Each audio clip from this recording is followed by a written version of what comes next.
Faayamtuu koo faayoo haadha qaroo qaraa harmeetii yaa'aayoo ogeettii waamaraa fuutuu kiyya qalbii boojituu koo garaa urgaan qilleensa kee qalbii nama yaala yoon bakkee kee jedhu keessi kees ni caala gudaan baan addunyaa guyyuun si yaadata alagaas si waamee qomoo siin dhaadata. Burqaa biifleewwanii haadha goota kumaa gochaaf arjummaan kee yoom himamee dhuma baaftuu biiftuu ifaa warra ifti dhiitee kan keef dhaanamtu akka waan waamitee Oromiyaa harmee faayamtuu koo faayoo ogeettii koo harmee.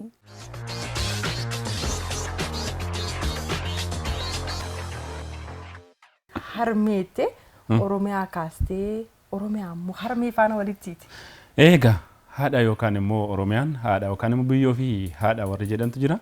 Inni gaafa isheen jettu gara haadha koofaa deeman ture. Qalbiidhaan immoo Oromiyaatti ni fiddee egaa keessummaa keenyaatiin anaa dhufuu jenneerra. Hayyee galatuma. Hayyee baga nagaan dhuftee. Egaa kabajamtootaaf jaalatamtoota daawwattoota keenya qoriin dilbataa keenya bifa adda ta'eetiin egaa walaloodhaan saaqaneeti kan nuti jiru.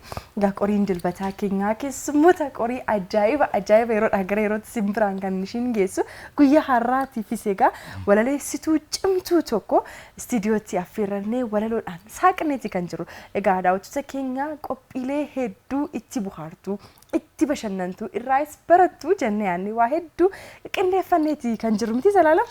Egaa akkuma jalqaba irraatii keessummaan keenya iyyuu Oromiyaa yaamuudhaan dhufte egaa qorii dilbata keenyaatiin gaa daawwattoota keenyaaf ni ta'a isaan barsiisa yookaan immoo isaan bashannansiisa jennuu qaqqabannee dhufne keessaati keessummaan qorii keenya kunoo gaa dhufteetu kan isheen jirtu ishee wajjin turtii taasifna duuba ammoo gaa qophiilee keenya qorii dilbata egaa kanneen tokko lama jechaa sirbas gidduudhaan keessatti makachaa gaa isaan wajjiniin turtii gaarii qabaanna jechuudha. Iyyeen egaa isaan filannoo isaanii nu taasisuudhaan hanga xumura qophii keenyaatti waliin turuu qofadha kan isinirraa eegamu.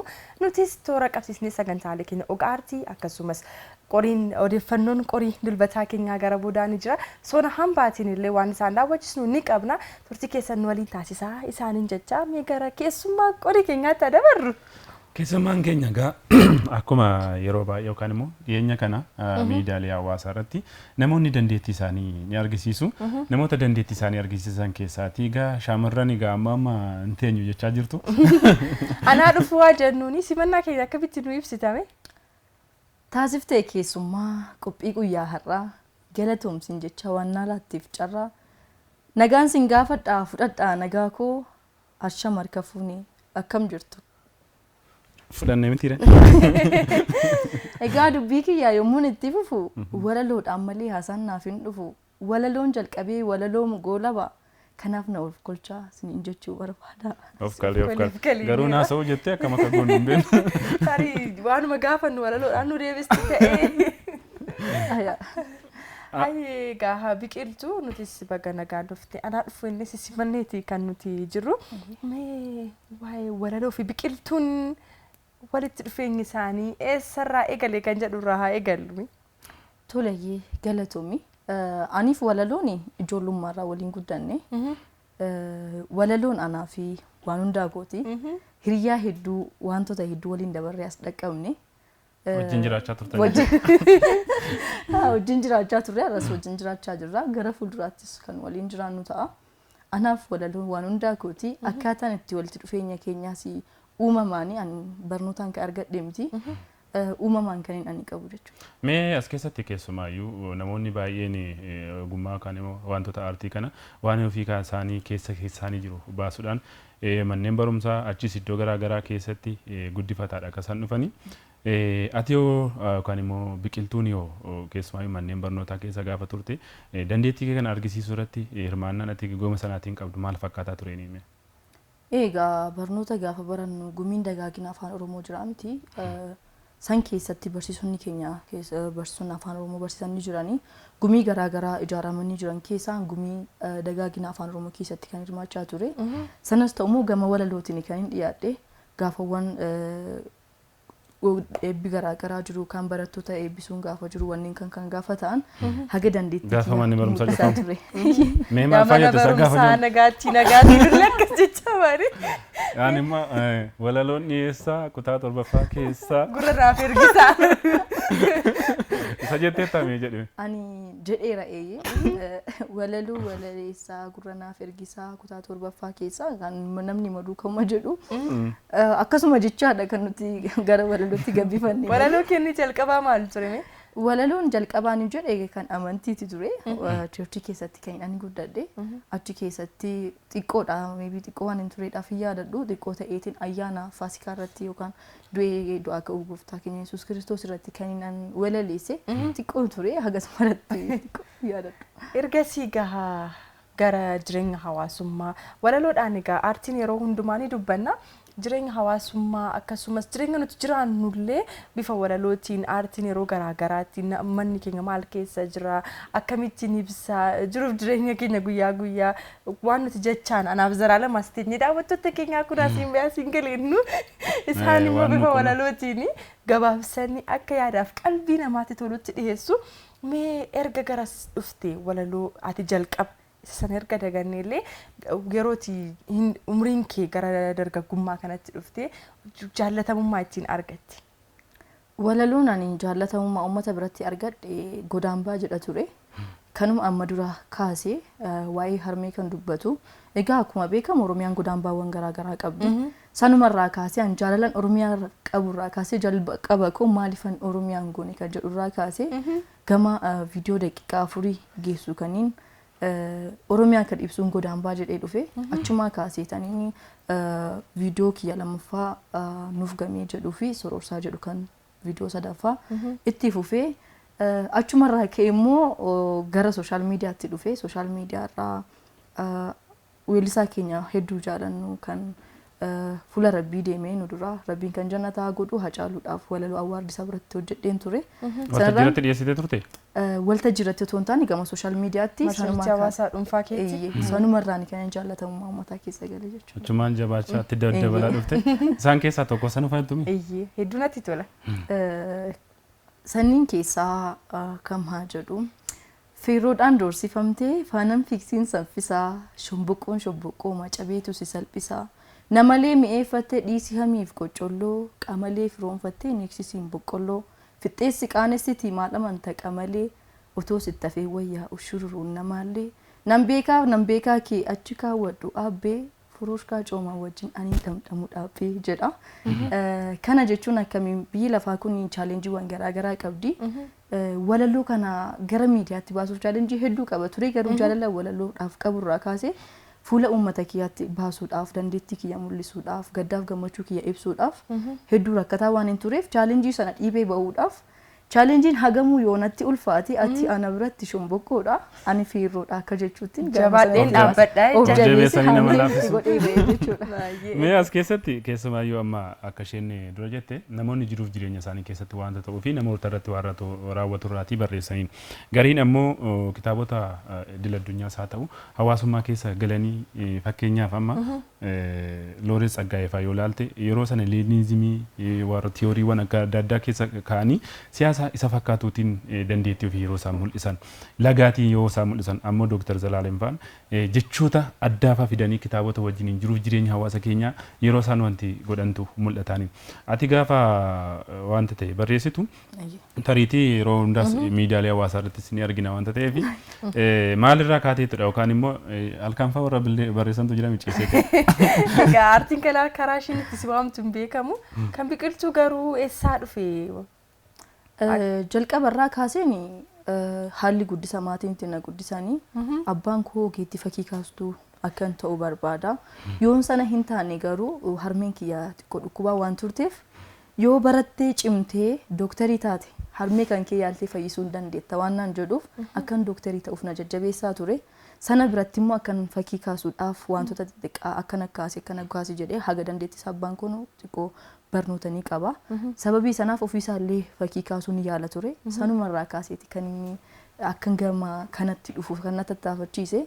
Sanuma malee immoo sooshaal miidiyaa kana gubbaatti illee gaafa ayyaanaa tokko tiiviileen garaagaraa dhangaa ayyaanaa kana ni qopheessu. Teenyeen ilaalla ture gaafa ayyaanaa maatii faana baay'atanii ilaaluu jira.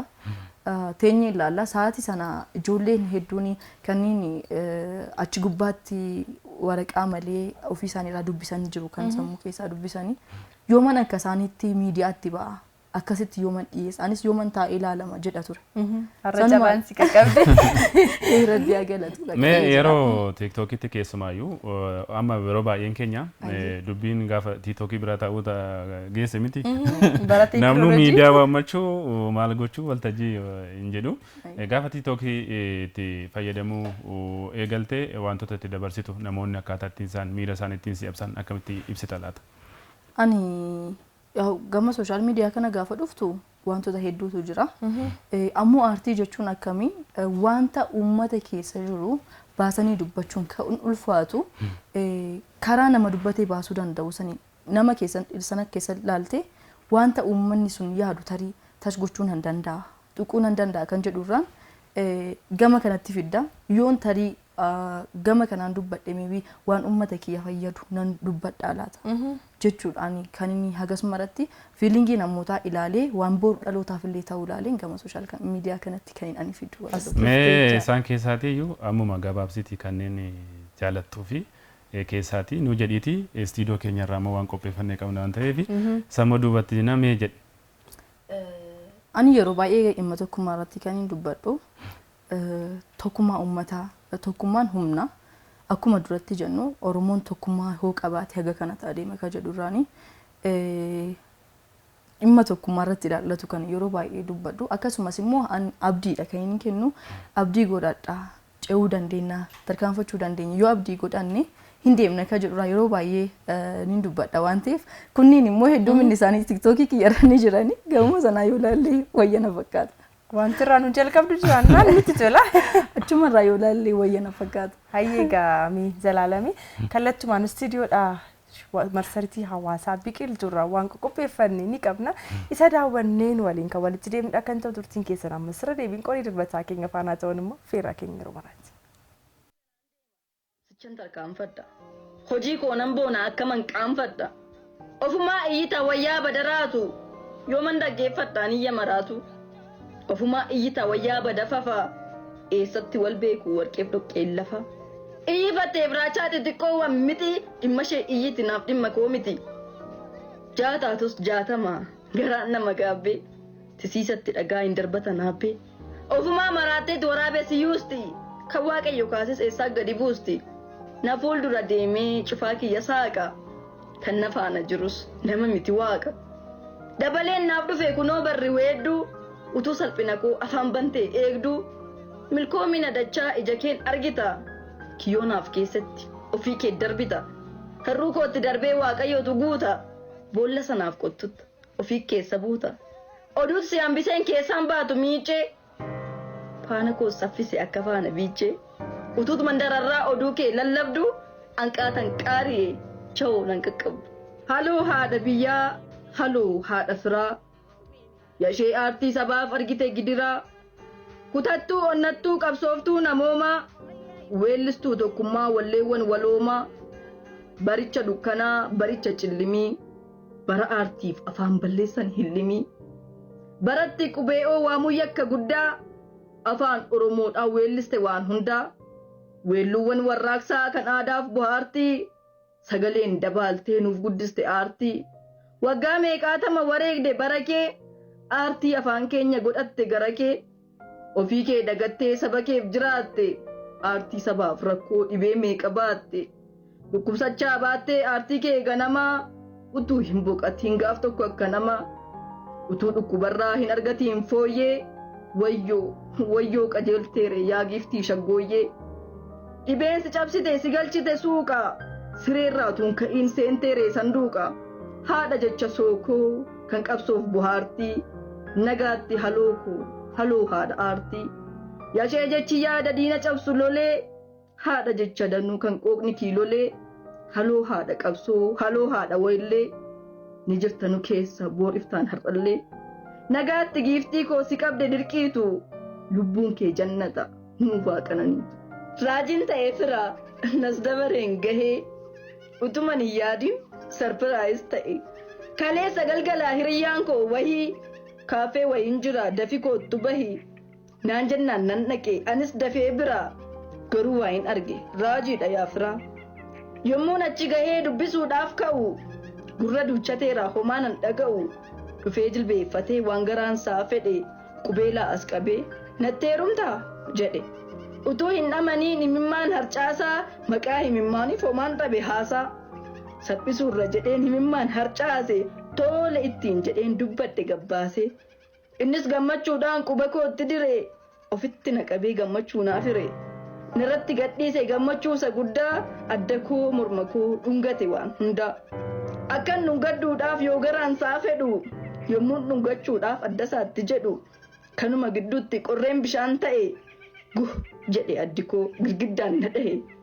Yommuun bitit jedhee dammaqu yaafiraa tiraasii ammadheen abjuu keessa jira. Edaa girgiddaa kun haa gochaa jira. Reefuman dammaqe akkan itti nahe baga dhugaan taheen baga abjuu ta'e.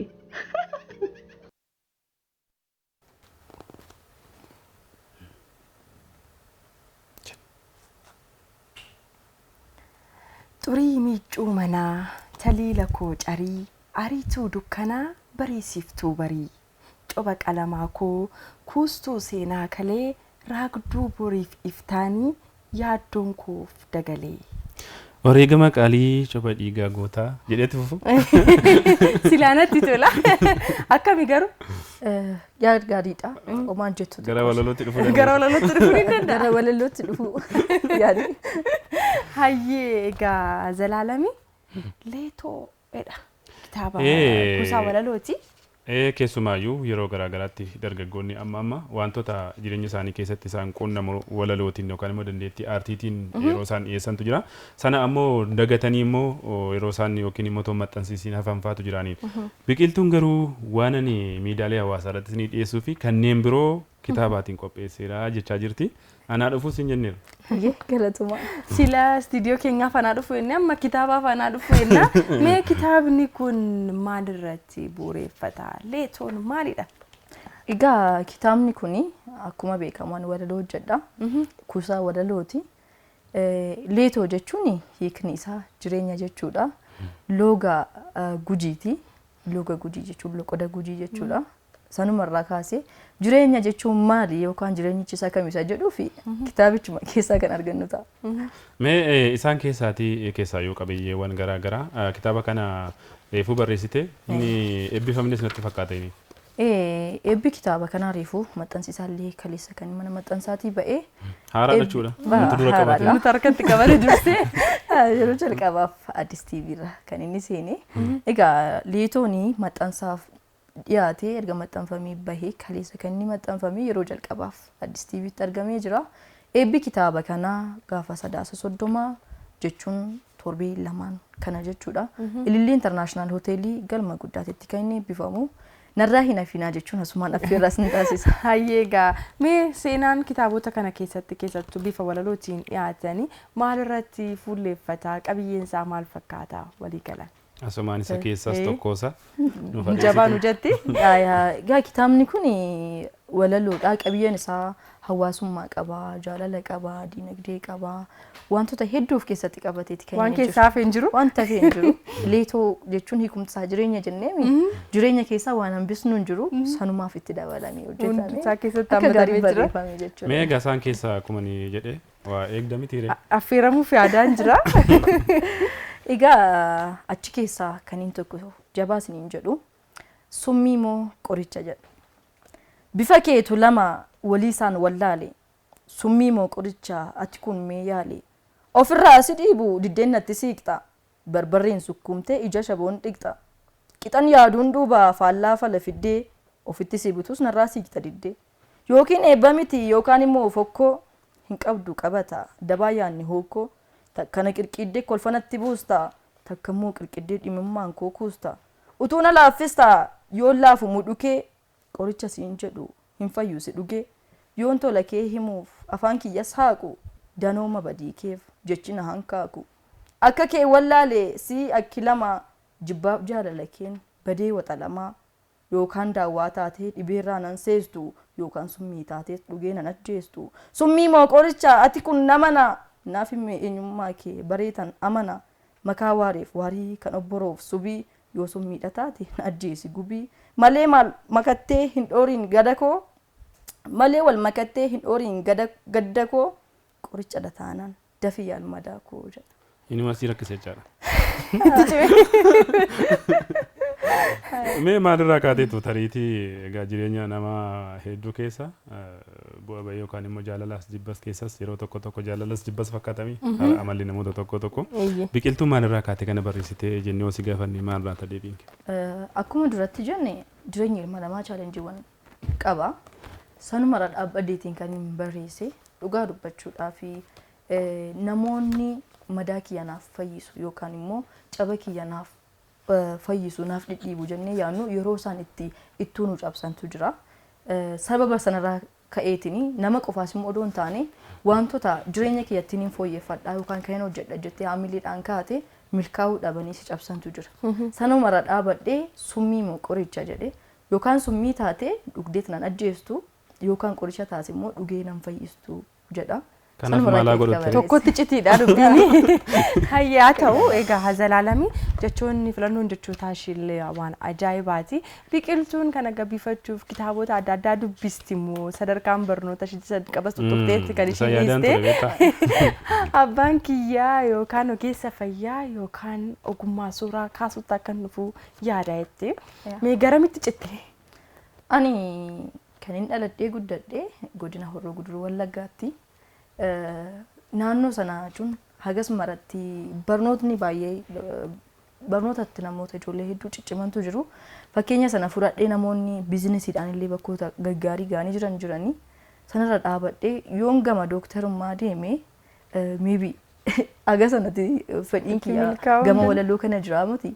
Gama sana yoo ta'e artistii ta'uufaatti gara kana yoon siiqee wayyamoo gara kana siiqee wayya jedhee yaadee haaluma naannoorra jirurra dhaabbadhee ilaalee abbaan kiyyaas daldalaa waan ta'eedhaaf yoon nama biizinesii ta'e gaariidha jechuutiin gara akkaawuntingiitti barnoota herregaa kiyyaa yuunivarsiitii yookaan kolleejjii Rift Valley irraa barachaa jira jechuudha. Mee kanuma wajjiniin wal qabatee miidiyaa hawaasummaatti dhagaa amma keessumaa yoo karaan ittiin odeeffannoo dabarfatan mi? Haa ta'uti toorawwan kanneen irratti hawaasni qooda tokkoomu yeroo isaan hawaasa gargar baasan garaagarummaa wanti xiqqootiin amma hawaasa yeroo isaan rakkoowwan adda addaa miiraan durfamanii dargaggoonni aartiinis haa ta'u dandeettii qabaniitiin waan hin malle yeroo isaan ibsantu mul'ata. Kanaaf mee ati kanarratti yoo gorsa qabaate keessumaayyuu itti gaafa dandeettii keenya mul'isu itti fayyadama miidiyaa hawaasaa fi akkaataan nuti ittiin ergaa boonyee toora kanarratti itti gadhiisnu maal ta'uu qaba jettee yaaddani? Pilaatfoormii gama tiktookiin jiru keessumaa sooshaal miidiyaa nuni haga dandeenye dhimma itti baafachuudhaa qabna malee yookaan ofuma kiyyaa ni jira miti yeroo tokko gaafa haluun nu mijachuu didanii yookaan akkanumatti nu mijachuu didan callisnee aqni akkasumatti scroll goonee itti bashannanuudhaaf fi goonu qofa akka hin taaneedhaaf gama sooshaal miidiyaa gaafa dhufnu biraandii mataa keenyaa doo qabannee dhufne kan jedhe yaada kennu biraandii mataa keenyaa jalqabaanummaa nu pilaatfoormii tiktok jedhu kanarratti akkasumarratti dhimma kiyya yoon turre calliseetan scroll godha ture yeroon firii kiyyaa amma biizinesiitti hojjechaa jirta fakkaata. Egaa otti yaadame hin hojjetama yoo waan gaarii qabattee deemte jaallatamummaa uummatarraa argatte biizinesiitti jijjiiruu hin dandeessa. Sana qofaas immoo otoo hin taane piroomooshinii yookaan beeksisaaf illee itti fayyadamuu hin dandeessa. Sooshaal miidiyaa kana argan dhufee ani feesbuukii irratti walaloo qofaan poostii godhaa waan biraa poostii godheen jiru fuulbarruu kiyyarraa. Gama tiktookiidhaan akkasumalatti natti hin fakkaanne ture booda kana garuu maafan hagan istiidiyoo deemee haala mijeeffadhee viidiyoo tokko hojjedhu viidiyoo yuutuubiidhaaf sirreessu kana haga sanatti maaliifan gama tiktookii kanatti viidiyoo gaggabaabaatiin maaliifin hojjenne jechuudhaan gama tiktookii dhufee walaloodhaan kan inni dhufe. So biraandiin kiyya kanaa booda maalni walaloodha jechuudha. So namoonni gama sanatti dhuftanii gara fuulduraatti illee namoonni fayyadamtoonni sooshaal miidiyaa yoo biraandii mataa keessan qabatanii dhuftan irra gaariidha jedhee waan yaaduudhaaf san qabannee yoo gara kana dhufne milkaa'uu ta'uu dandeenya. Waan itti yaadnu as baanee of dandeenye waan uummati jaallatu hawaasa biratti fudhatamummaa ittiin argachuu dandeenya inni. Amma baay'inaatiin amma miidiyaalee hawaasaa kanarratti kan nuti arginu foolorii guddifadheera maaliidha jedhuun ati immoo biizinesii keessan gara jettan jirta. Tariitii foolorii baay'ifachuu wajjinis wal qabatee ammoo ergaawwan boonyee hawaasa biraan geenyu akka jennu namni nama gulaalu hin jiru waan barbaadde jechuu dandeessa. Garuu ammoo itti gaafatamummaan yaada keenyaaf qalbii keenyaa fi aadaa fi duudhaa hawaasa keenyaati. Maal jetta kanarratti? Ittiin hojjetteetta biizinesii. Beekamaadha. TikTok irraa gama geemiitiin kan argamu ni jira. An maxxansa kitaaba kiyyaatii fi geema taphadheetiin waan san irraa argadheen maxxansa kitaaba kootiif kan dhiyeesse. Sunniin immoo geema callisee akkanumatti taphadhu otoo hin taane ni jiranii giftaroonni keenya hedduun ijoolleen Oromoo kan biyya bakkee jiran ni jiranii. Namoota jajjaboo hojii gaarii hojjetan kan sappoortii godhan baay'een ni jiran. Sanumarraa kaasee Mubaarak Musammaa kan jedhamu hedduminaan namoonni sooshaal miidiyaa kanarra hin beekne jiranii. Ispoonsara kitaaba kiyyaa gaafachaa ture. Maybe biyyoota kana keessatti ispoonsarri akka rakkisaa ta'e marruu ni beekna. Sanumarraa ka'ee ispoonsar gaafa gaafadhu gama geemaatti illee finnee geemarraa argachuu waan dandeenyuudhaaf gama geemaatti haa finnuuti namoota faana walitti finnee kitaaba kanaa eebbisnu jechuun gara sooshaal miidiyaatti na fidanii geema taphadhee sanarraan biizinees argachuudhaan kitaaba kiyya maxxansaaf dhiyeesse jechuudha. Hayyeegaa waan gaariidha. Sooshaal miidiyaa Afrikaa qabnu bifa itti fayyadamuu dandeenyuun dhiyeessuuni. Meegaa utuma tokko lama jennu Zalaalamni yeroon keenya gara xumuraatti dhufaa jira. Biqiltuun xumurarratti daawwattoota qorii dilbataatiif waan jabaa jettee nagaatti guyyaa biraa walitti ittiin deebinaa nuun jettu immoo otoo nuuf dhaamtee nuti tola. Hayyeegaa galatooma. Kitaabuma keessaa yoon fudhadhee fayyana fakkaata. Naaf jettee nan loliin jedha. Akkan hin boqanne aarsaasiif kaffalaa boodee kee qarattee gannatti falfalaa harka gammachiisuuf miilla koo takaaltee naaf jettee nan loliin anaaf ana haaltee gabaa bu'aa baastee anumaan daldalaa siif jedheen jettee nan sobiin balbalaa hin barbaadu dhiisi boollarra na fiiksaa naaf jettee nan loliin anaaf ana dhiiksaa aarsaa na baasisaa na dugdee tolaa naaf jettee nan loliin anaaf ofiin lolaa. Ifa naaf fiduudhaaf hin dhaamsin ifa koo gurra gammachiisuuf hin jaamsin ija koo qumbii naaf aarsitee shittoo naaf afuufaa hin muriin funyaan koo maaliin hin muunsuufaa. Akkan dubbatadhu naaf kennitee carraa arraba dubbatu hin takaalin narraa. Warqee naaf kennitee kennaa kee jabaatu hin muriin quba koo quba warqee baatu. Naaf jettee naaf lolii ana gammachiisi naaf jettee nan loliin nattaa hafu dhiisi. Anaaf jettees nan lolini anumta ofiin koo nan danda'a yoo gaarummaaf goote waan gaarii naaf godhi. Gaarummaaf naaf hin goone siif jettee anaaf loliin. An isa hammina naaf gootu an ofii kootiif hin loladha. Yoo gaarummaa naaf gochuu dandeesse nafaana loli. Yoo gaarummaa naa gochuu hin dandeenye garuu dhiisi natti hafu jechuudha. Shittoo dibadhu jedhamee siif kennama. Shittoo akkatti dibattuuf sii kenname funyaan yookaan sirraa muramu ta'e maaliin fooliin shittoo sanaa kanatti fuunfachuu dandeettu. Sana ibsa jechuudha. Egaa yeroo kee fi ulfaadha galatoomii jenna. Aartii fi walaloo akkasumas immoo hojiiwwan aartii abbaan akkasatti mul'atetti hiikatee barreessa. Egaa ammoo hawaasni ammoo aartiidha waan ta'eef akkasatti turetti hiikkata. Inni dhaga'uus akkatti toletti hiikkata. Inni barreessuutis miira inni keessa ture irratti hundaa'eeti kan inni barreessu. Egaa Zalaalam utuma tokko lama jennu garuu keessummaa qorii keenya walaleessituu cimtuu fakkeenya dubartoota dargaggoota yeroo ammaa gara aartiitti makamaa jiran makamuufis yaadaniif fakkeenya kan taatu waliin egaa walaleessituu biqiltuu faana turtiin taasisne kana fakkaata ulfaadhuu isaa ishiidhaan jecha egaa daawwattoota keenya kallattumaan sirba tokko isin affeerre sirbaan boodaanaaf Zalaalam faana kan walitti deemudha kan ta'u gamanumaan ammas turtiin keessa nu waliin haa ta'u.